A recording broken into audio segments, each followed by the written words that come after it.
Hey, mama, and welcome to Baddie Mommy, the podcast for moms who are committed to not letting motherhood steal their spark.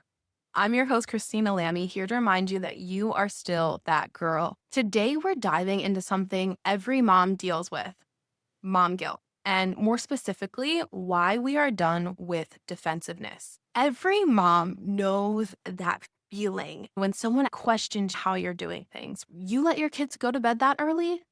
Or you let your kids go to bed that late, or you're letting them eat that, or why wouldn't you let them eat that? Or you don't let your kids watch TV, like why wouldn't you let your kids watch TV? Or you let your kids watch that much TV. When you start to absorb the opinions of people around you, it can feel disheartening and you start to question yourself. You start to feel like you're not good enough as a mom. Here's the truth: most of our kids will be just fine. And if they are not, it's probably not because Sally watched an hour of YouTube or because Joey ate some crackers with sugar in them. Yes, the good habits matter and we need to be instilling good habits in our children. But what that looks like is going to be different for every family, right? It's not about being the perfect mom. It's about being an intentional mom and learning and improving. But it is impossible to try and chase perfection, which is what essentially mom guilt is from. We're trying to be perfect. We're trying to meet the standards of somebody else. That feeling, that fire within me when someone comments about my parenting and suddenly I am justifying my entire life, right? I'm explaining every single good thing that I've done in motherhood and I'm spiraling. If I'm not talking in circles for 20 minutes, I am thinking about it. Oh, I should have said this. Oh, I should have done this. Guilt doesn't mean you're doing something wrong. It usually just means you're doing something different than the person that made you feel guilty about it. And when it comes to parenthood, there are so many different ways that are right in certain contexts. Nobody else knows your specific context except for you. So, what to do when that defensive fire kicks in?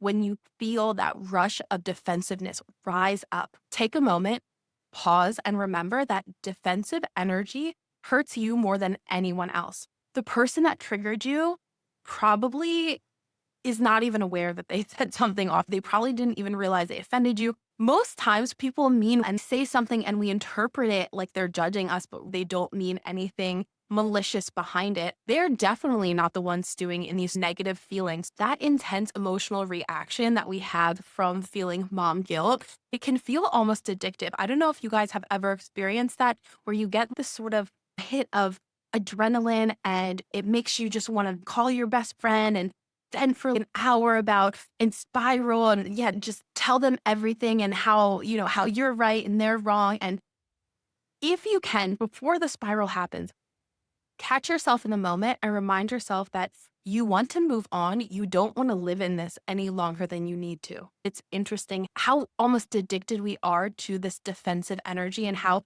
our subconscious almost wants us to stay there, but we need to actively remind ourselves, okay, I don't want to be here. Let's get out as soon as possible.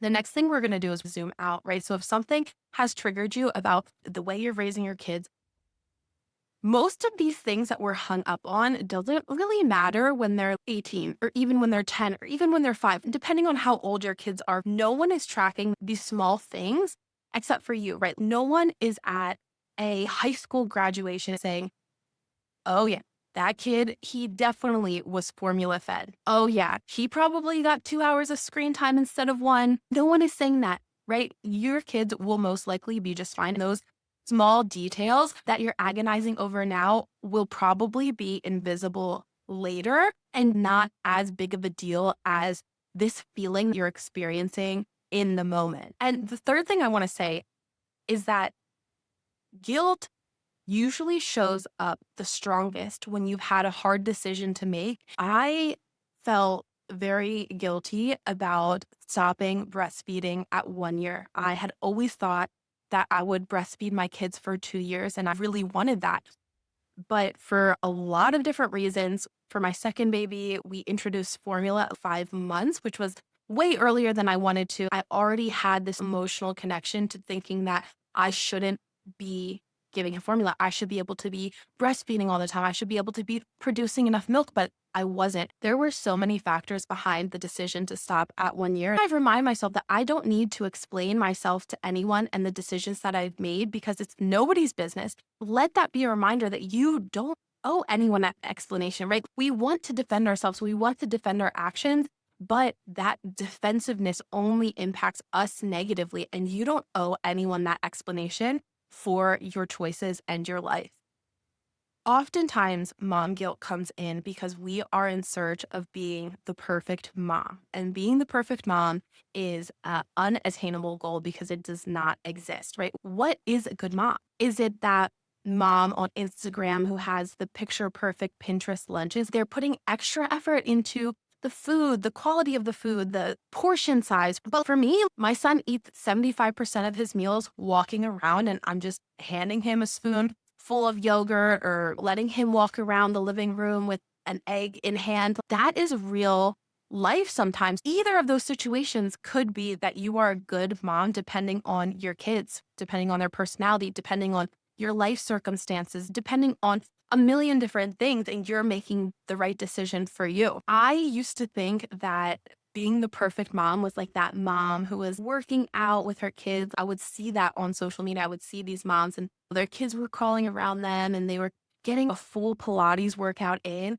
I could not achieve that goal. I hit the floor to do sit-ups and both of my kids are on me like it's WWE. I get into a plank and both of them are on my back. It just is not working. Your kids are so different from somebody else's kids that people, when they're like, oh, work out with your kids and it's totally fine, you can make it work. Like, they don't know your kid's personality. They don't know your life circumstances. So figure out what works for you, and that is the right decision. Let me instill that confidence in you that you are making the right decision. If you're making an intentional decision, you're making the right decision for your family. This is so much of why Baddie Mommy exists, right? Because I want people to understand that you can define motherhood for yourself. You can listen to your own intuition. You can get your own research and really decide what motherhood means for you. Coming back to the topic of mom guilt, I want to share a little story. The other day, someone made a comment to my husband about the way he was parenting our toddler. Somebody mentioned, oh, you're going to let him do that? Is that okay? I heard this and I was ready to talk about it. I thought he was going to be annoyed that someone said this to him. So we got in the car and I was like, did they say this to you? And he was like, yeah, they said this. And I was like, aren't you annoyed that they questioned your ability to make decisions and be a father? He didn't care. It didn't touch him. He didn't want to vent. He didn't want to talk about it. Actually, he hadn't thought about it again until that point. Someone said something. It just rolled off of him. He didn't care.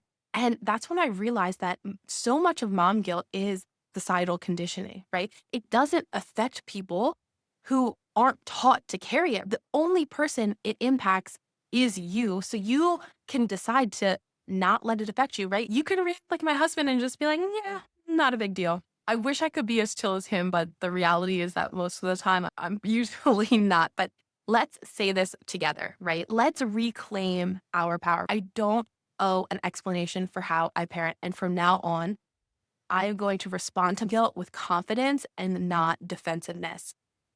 Being a baddie mommy looks like being home with your kids or being a working mom or being something in between without feeling guilty about it, right? Making that decision for you. Being a baddie mommy is breastfeeding or bottle feeding or doing both, but not owing anyone an explanation. Being a baddie mommy is leaving the kids with the grandparents every once in a while, going out on a date, doing what you need to do for yourself without guilt, living your motherhood journey unapologetically, because your child doesn't need a perfect mom. They need a happy, confident, real one, a joyful one. Thanks for tuning in to Baddie Mommy. If today's episode hit home, share it with your fellow baddie mommies. I would love to connect with you all. Until next time, keep being bold, keep being real, and never forget you're still that girl.